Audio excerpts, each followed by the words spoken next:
श्री शिवाय नमस्तुभ्यम, हर हर महादेव।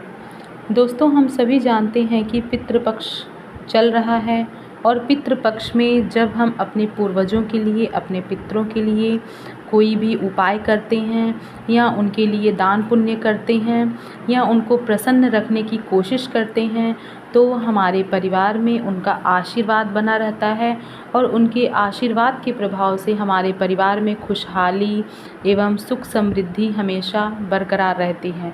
तो दोस्तों, पितृपक्ष में हमें हर एक प्रकार का उपाय करना चाहिए जिसके द्वारा पितृ हम पर खुश हों और हमें अपना आशीर्वाद हमेशा प्रदान करते रहें। इस समय देव पितर शिव महापुराण की कथा पूज्य गुरुदेव के माध्यम से हमें सुनने को मिल रहा है। दूसरे दिन की कथा में पूज्य गुरुदेव ने 3 बहुत ही खास उपाय बताए हैं जिसको करने से आपके परिवार में चल रही सभी समस्याओं का अंत होगा और आपके परिवार में खुशहाली आएगी। तो दोस्तों, क्या हैं वो तीनों उपाय? चलिए हम जानते हैं आगे की वीडियो में। तो दोस्तों, इससे पहले हम आपसे निवेदन करना चाहेंगे कि यदि आप हमारे चैनल पर नए हों तो कृपया हमारे चैनल को सब्सक्राइब अवश्य कर लें। चलिए जान लेते हैं क्या है वे उपाय। चलिए दोस्तों, जान लेते हैं उन उपायों के बारे में जिनको करने से हमारे पितृ हम पर प्रसन्न होते हैं। पहला उपाय पूज्य गुरुदेव ने बताया है। पहला उपाय उन माताओं के लिए है जिनका बच्चा किसी एग्ज़ाम में बैठ रहा है या किसी भी कंपटीशन परीक्षा की तैयारी कर रहा है, तो वे माताएं इस उपाय को अवश्य करें। आपको उसमें क्या करना है कि 3 सफ़ेद पुष्प लेना है और 3 दाने चावल के लेने हैं और उसको एक कटोरी में आपको रख देना है।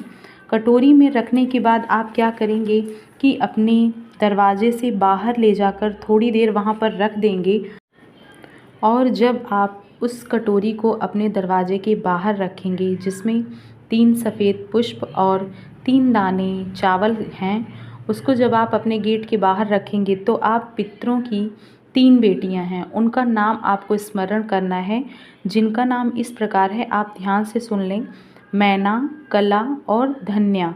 आप तीनों का नाम लेकर के उस कटोरी को अपने घर के बाहर दरवाजे के पास रख देंगे और थोड़ी देर बाद आप क्या करेंगे, उस चावल और पुष्प को शिव जी के मंदिर में ले जाकर देवाधिदेव महादेव के मंदिर में जो नंदीश्वर बैठे हैं उनके आगे वाले चरण से स्पर्श करा करके आप शिव जी की अशोक सुंदरी वाली स्थान पर उस पुष्प को और चावल को रख दें।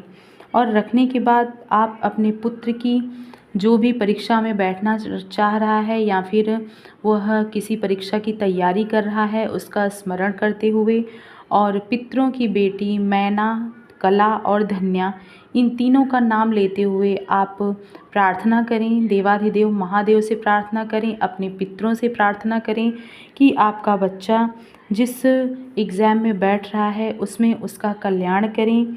महादेव उसकी नैया ज़रूर पार करेंगे, पर इसके साथ ही उसको मेहनत भी करनी होगी। तो दोस्तों, यह उपाय आप अवश्य करें, तब एग्ज़ाम के लिए अपने बच्चों को भेजें और किसी भी व्यापार को शुरू करने से पहले भी आप इस उपाय को कर सकते हैं, आपको अवश्य ही सफलता मिलेगा। तो चलिए दोस्तों, दूसरा उपाय बात कर लेते हैं जो कि गुरुदेव ने अपनी कथा में ही बताई है। तो दोस्तों, यह उपाय भी आपको श्राद्ध पक्ष में ही करना है। यह जो उपाय है वह वृषकपि या फिर विषकपि कह सकते हैं। विषकपि या वृषकपि महादेव का है।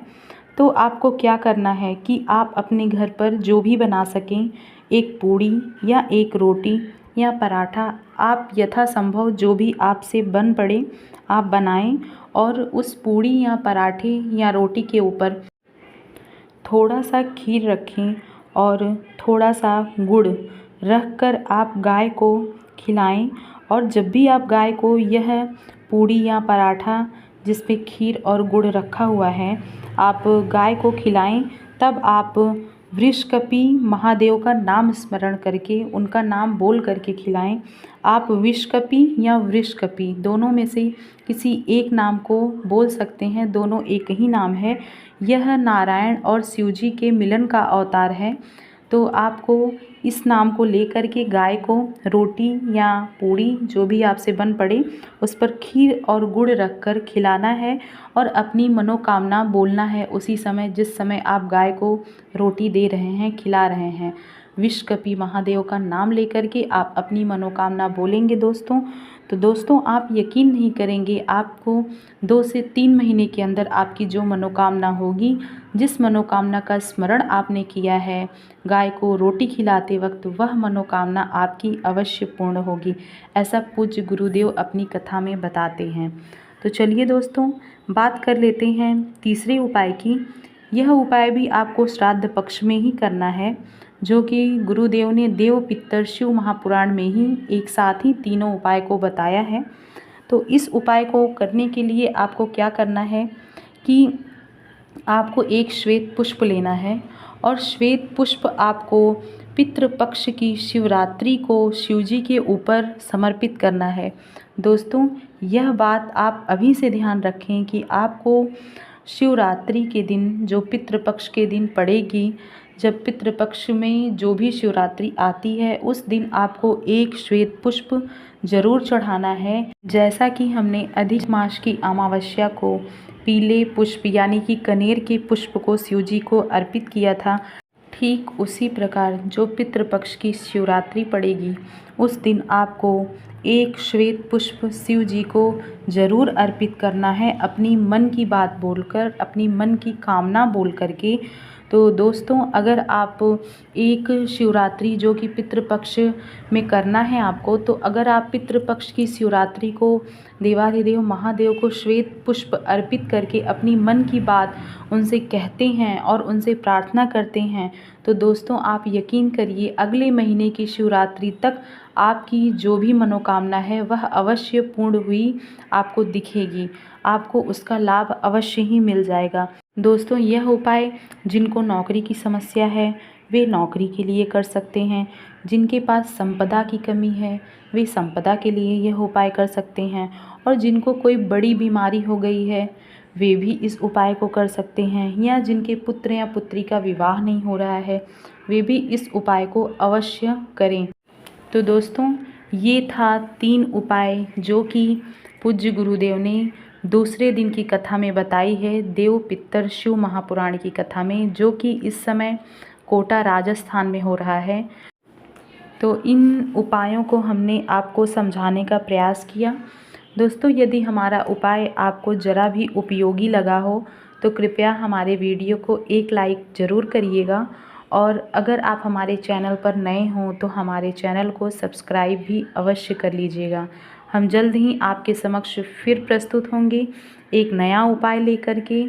श्री शिवाय नमस्तुभ्यम। हर हर महादेव।